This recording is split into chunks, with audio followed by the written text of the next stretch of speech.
बलि, पाप बलि और दोष बलि, ये 5 बलिदान है। याद करो, सुने हो नहीं? तो चलो बलिदान के बारे में बता देता हूं।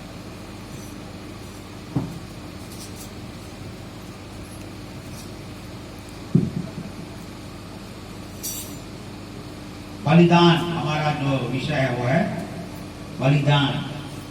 और देखिए, परमेश्वर ने व्यवस्था में अपनी प्रजा को बलिदान चढ़ाने के लिए कहा था। और वो कौन कौन सा बलिदान चढ़ाते थे? लय व्यवस्था की पुस्तक 1 अध्याय के ऊपर में क्या लिखा है? होम बलि। 2 अध्याय के ऊपर में क्या लिखा है? अन्न बलि। निकालते जाओ ना, देखते जाओ ना। लय व्यवस्था, उत्पत्ति, निर्गमन, लय व्यवस्था, ये बाइबल अध्ययन है। रात की मीटिंग में मैं पढ़ाऊंगा नहीं, रात की मीटिंग में मैं बाइबल नहीं पढ़ाता, बाइबल अध्ययन में पढ़ाता। निकालिए लय व्यवस्था, उत्पत्ति, निर्गमन, 1 अध्याय के ऊपर में देखिए क्या लिखा है? होम बलि। 2 अध्याय के ऊपर में अन्न बलि। 3 अध्याय के ऊपर में मेल बलि। 4 अध्याय के ऊपर में पाप बलि। और 5 अध्याय के 14 पद में दोष बलि। तो ये बलिदान इस्राएलियों को चढ़ाने पड़ते थे, तो बलिदान चढ़ाते थे। पर हम तो इस्राएली हैं नहीं, हम तो निजाती परिवार से हैं। हमारे सब पुरखा लोग देवी देवता के बड़े उपासक रहे हैं। अब हम लोगों को प्रभु ने क्या कर लिया है? चुन लिया है। पर बलिदान खत्म नहीं हुआ है। अभी जो वर्तमान में कलीसिया है उसको 5 बलिदान चढ़ाने हैं। 5 बलिदान। और सबसे पहला बलिदान देखिए क्या चढ़ाना है। सबसे पहला बलिदान, जब हम भजन संहिता 50 के 14 पद और 23 पद को पढ़ते हैं, भजन 50 का 14 और 23 पद को पढ़ते हैं, तो वहां क्या लिखा है? यहोवा को धन्यवाद का बलिदान चढ़ा। हाँ, तो हमको परमेश्वर को क्या बलिदान चढ़ाना है? धन्यवाद का। जब भी कभी आप आराधना में उपस्थित होते हैं, आते हैं, तो आप क्या करिए, या व्यक्तिगत प्रार्थना में आप बैठे हैं तो आप परमेश्वर को क्या करें? धन्यवाद का बलिदान चढ़ाए। धन्यवाद प्रभु, आपने मेरे अधर्म को क्या किया? क्षमा किया, लोगों को चंगा किया, प्राण को नाश होने से बचाया, सिर पर करुणा और दया का मुकुट बांधा, लालसा को उत्तम पदार्थों से। ऐसे करके घर के लिए, संतान के लिए, गाड़ी के लिए, जल की आशीष के लिए, खेती के लिए जो आपने हमको दिया है प्रभु, आपका हृदय से। रात्रि की कुशलता के लिए, भोर के प्रकाश के लिए, हर प्रकार की अपनी घटना से आपने हमको बचाया। धन्यवाद। धन्यवाद आपके प्रेम के लिए, धन्यवाद मैं शिशु आपके बलिदान के लिए, धन्यवाद आपके वचन के लिए जिसके द्वारा आप हमारी अगुवाई करते हैं। तो हम इन बातों को याद करके परमेश्वर को धन्यवाद का बलिदान चढ़ा सकते हैं। यदि हम बीमार हैं, बीमार थे और चंगे हो गए, प्रभु बीते दिनों आपने हमको चंगाई दिया, उसके लिए धन्यवाद। आप प्रतिदिन हमारी आवश्यकता को पूरी करते हैं, उसके लिए धन्यवाद। तो ऐसे एक एक चीज को हमको, कोई चीजें छोटी नहीं है। आप तो ठीक है, यहाँ पर पानी का अच्छा प्रबंध होगा, शहर में टैंकर आता है गली गली में, और लड़ाई झगड़ा हो जाता है पानी के लिए। आपको बढ़िया पानी मिल रहा है, पानी बह रहा है, इतना पानी। पर शहर में जाके देखो, लड़ाई झगड़ा हो जाता है।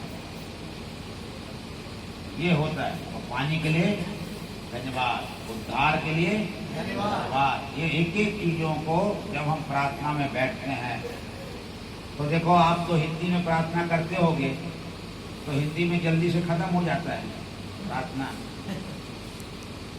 तो ऐसा हम धन्यवाद का बलिदान ईश्वर को क्या करेंगे? तो उसको हमको सीखना है। इस कारण मैं ये विषय आपके सामने रखा हूँ, यहोवा को धन्यवाद का बलिदान। 23 पद में क्या लिखा है? धन्यवाद के बलिदान का चढ़ाने वाला मेरी महिमा, जिससे परमेश्वर की महिमा होती है, उसकी बड़ाई होती है, उसकी प्रशंसा होती है। ये है धन्यवाद का बलिदान। भजन 50 के 23 में लिखा है, ठीक है। दूसरी बात हम लोग देखें, दूसरा बलिदान हमको क्या चढ़ाना है। भजन 51 का 17 पद को देखिए, क्या लिखा है, टूटा हुआ हृदय परमेश्वर के योग्य बलिदान है। तो देखो ये दूसरा बलिदान, टूटा हुआ हृदय। हम टूटे और परमेश्वर टूटे और पीसे हुए हृदय को तुच्छ नहीं जानता। टूटे हुए हृदय के साथ ये भी एक बलिदान है, टूटा हुआ हृदय का बलिदान। तो किसका हृदय टूट गया था? हाँ, कोई कारण भी तो होना चाहिए हृदय टूटने का, है नहीं? तो देखिए किसका हृदय बहुत टूट गया था? हन्ना का, उसके पास संतान नहीं। शमूएल की पहली पुस्तक 1 अध्याय में आए ना। और देखिए कितना रो रो के परमेश्वर से क्या मांगती थी? संतान की आशीष मांगती थी। वो उपवास करती थी। कल मैंने आपको बताया, वो उपवास करती थी और प्रार्थना करती थी। दोनों बात सही था, टूटे हुए हृदय के साथ रोते हुए करती थी। पर एक बार उसने क्या किया? टूटे हुए हृदय के साथ मन्नत भी माना कि जो बेटा आप मेरे को देंगे मैं आपको दे दूंगा। एक उसका हृदय बहुत टूटा। और एक उदाहरण मैं आपको बताया था, लूका 18 के जब आप 10 पद से पढ़ते हैं तो वहाँ लिखा है 10 से आगे, दो मनुष्य मंदिर में प्रार्थना करने के लिए गए और एक ने क्या प्रार्थना किया? मैं दशवां देता हूँ, मैं सप्ताह में 2 बार उपवास करता हूँ, पर ये चुंगी लेने वाले पापी के समान मैं नहीं। आमीन ऐसा बोल करके घर निकल लिया होगा। फिर ये जो पापी था, चुंगी लेने वाला, छाती पीट करके क्या कहने लगा? मैं तो परमेश्वर स्वर्ग की तरफ भी देख। ये टूटा हुआ हृदय, उसका हृदय टूट गया। तो परमेश्वर टूटे और पिसे हुए को तुच्छ। उधर हन्ना की भी आवश्यकता को पूरा किया संतान दे करके, और इसको धर्मी घोषित कर दिया इस पापी। और जो धर्मी था उसको, वो तो पापी हो गया। परमेश्वर के दृष्टि से उंगली उठा दिया। उंगली नहीं उठाना, यीशु मसीह के नाम से आमीन बोल देना, अब चले जाना। तो ये है टूटा हुआ हृदय, टूटे हुए हृदय के साथ। तो हमारे घर में तो सब कुछ ठीक है, तो हृदय कहाँ से टूटेगा? अच्छा खा रहे हैं, अच्छा पी रहे हैं, अच्छा पहन रहे हैं, अच्छा हो रहे हैं, कोई घटी कमी नहीं है, तो फिर हृदय का घर में टूटेगा। और टूटेगा कहाँ से टूटेगा? कोई कारण ही नहीं है, सब कुछ ठीक है, सब कुछ ठीक है। कोई कारण भी होना चाहिए टूटा हुआ हृदय की। और देखिए कई बार ऐसा, यिर्मयाह क्या कहता है? भला होता कि मेरा सर जल ही जल और मेरी आंखें आंसुओं का सोता होती, कि मैं मारे हुए लोगों के लिए होता है। जो भाई बहन प्रभु को नहीं जान रहे हैं, विरोध करते हैं परिवार में, उनके लिए भी हमारा हृदय क्या हो जाता है?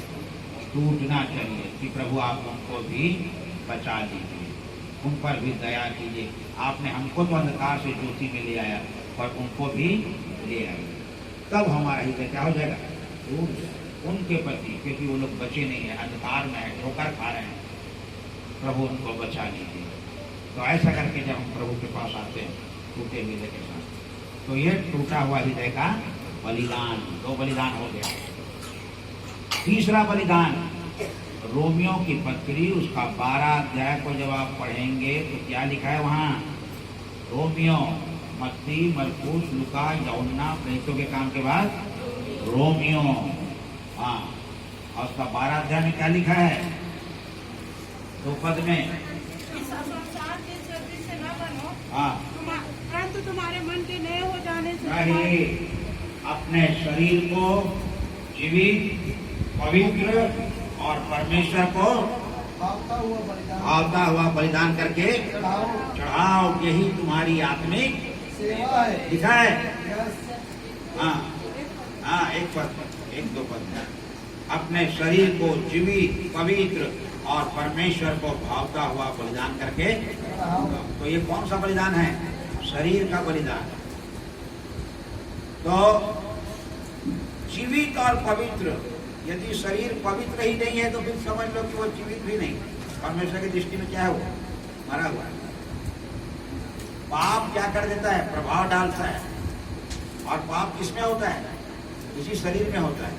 और योजना कहाँ बन जाती है, पूरा प्रोग्राम मन में। हाँ, मन में पूरा प्रोग्राम बन जाता है, ऐसा करना है, वैसा करना है। और फिर सब शरीर उसमें क्या हो जाता है, साथ देने लग जाता है, तो उसका सहभागी हो जाता है शरीर। और इस प्रकार से मन फरमाता है तो अपने शरीर को जीवित पवित्र। तो जब शरीर पवित्र रहेगा तब तो वो इंसान परमेश्वर की दृष्टि में जीवित रहेगा। आदम और हवा तो जीवित थे। फल खाने के बाद परमेश्वर क्या बोला, जिस दिन फल खाओगे उसी दिन क्या हो जाओगे, मरोगे। तो कहाँ मरे थे, आदम तो 930 साल तक जिंदा था। परमेश्वर की दृष्टि में खत्म। जब आत्मा ही मर गई तो वो मिट्टी का शरीर क्या मायने रखेगा। एक जिंदा लाश है परमेश्वर की दृष्टि में। वो परमेश्वर की दृष्टि में खत्म हो गए पाप करके। वो आत्मा गई परमेश्वर की दृष्टि में, फिर शरीर भी कहाँ से जीवित रहेगा, पवित्र रहेगा। पवित्रता खत्म हो गई शरीर की, पाप हो गया। और पौलुस लिखता है शरीर को जीवित, पवित्र और परमेश्वर को भावता हुआ। तो जब जीवित रहेगा, पवित्र रहेगा, तब परमेश्वर को भाएगा, तब परमेश्वर को आएगा।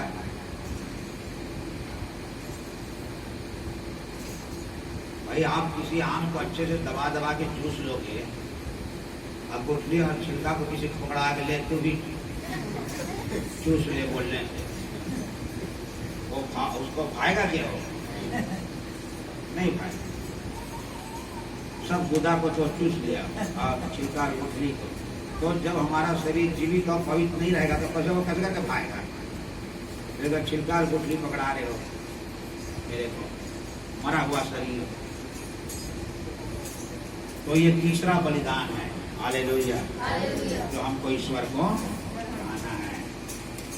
और शरीर के काम को तो आप जानते हो कैसे करके शरीर क्या हो जाता है, पाप के कारण मरा सा हो जाता है। शरीर के काम तो प्रकट है, ऐसा बाइबल में लिखा है ना। तो शरीर में बहुत सारी बातें हैं और वो पवित्र नहीं रहता, बहुत सारे काम शरीर में हो जाते हैं और उसका पवित्र होना बहुत जरूरी है। हालेलुया। तो ये तीसरा बलिदान हो गया। चौथा बलिदान, पैर वैर दर्द तो नहीं कर रहा है, पैर फैला के बैठ जाओ मेरे मीटिंग में, पर बस सुनो, कान को मत, हाँ कान को मत फैलाओ, पैर फैलाओ, आराम से बैठिए। आपको बिल्कुल झिझकना नहीं है। तकलीफ हो रहा है, आपको जैसे बैठना है वैसा बैठिए, आराम से बैठिए। परमेश्वर की दृष्टि मन पर रहती है, नहीं, मन अच्छा रहना है। चौथा बलिदान हम चढ़ाएंगे परमेश्वर को। और चौथा बलिदान देखिए, इब्रानी की पत्री, हाँ खैर आप लोग को याद है ये पत्री, निकाल लोगे, निकल गया, हाँ ठीक। 13 अध्याय का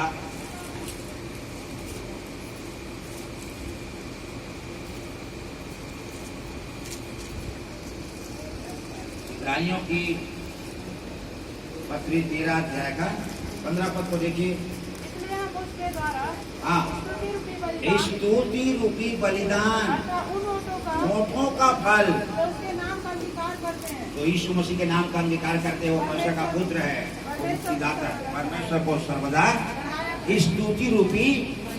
अब देखो स्तुति रूपी बलिदान में जब आप घर में प्रार्थना में बैठते हैं या चर्च में प्रार्थना में बैठते हैं, तो ये पास्टर लोगों के लिए भी है, विश्वासी लोगों के लिए। आप क्या क्या बोलोगे कि खाली हालेलुया हालेलुया हालेलुया बोलते रहो। स्तुति रूपी बलिदान में आप तो हालेलुया हालेलुया हालेलुया हो गया। धन्यवाद प्रभु यीशु, धन्यवाद प्रभु यीशु। राजाओं के राजा, प्रभुओं के प्रभु, यहोवा भला है, उसकी करुणा सदा की है। यहोवा दयालु, अनुग्रहकारी, विलंब से कोप करने वाला, अति करुणामय परमेश्वर है। पवित्र पवित्र पवित्र प्रभु परमेश्वर सर्वशक्तिमान जो था, जो है, जो आने वाला। ये प्रकाशित वाक्य में लिखा हुआ है। कुछ भजन संहिता 103 के 8 में लिखा हुआ है, यहोवा दयालु और अनुग्रहकारी, विलम्ब से कोप करने वाला, वो लिखा हुआ है। ऐसे ही अलग अलग भजन में यहोवा भला है, उसकी करना। तो ये सब हम स्तुति में क्या कर सकते हैं, बोल सकते हैं। और दूसरों को भी, पास्टर लोग को क्या करना है, दूसरों को भी क्या करना है, सिखाना है।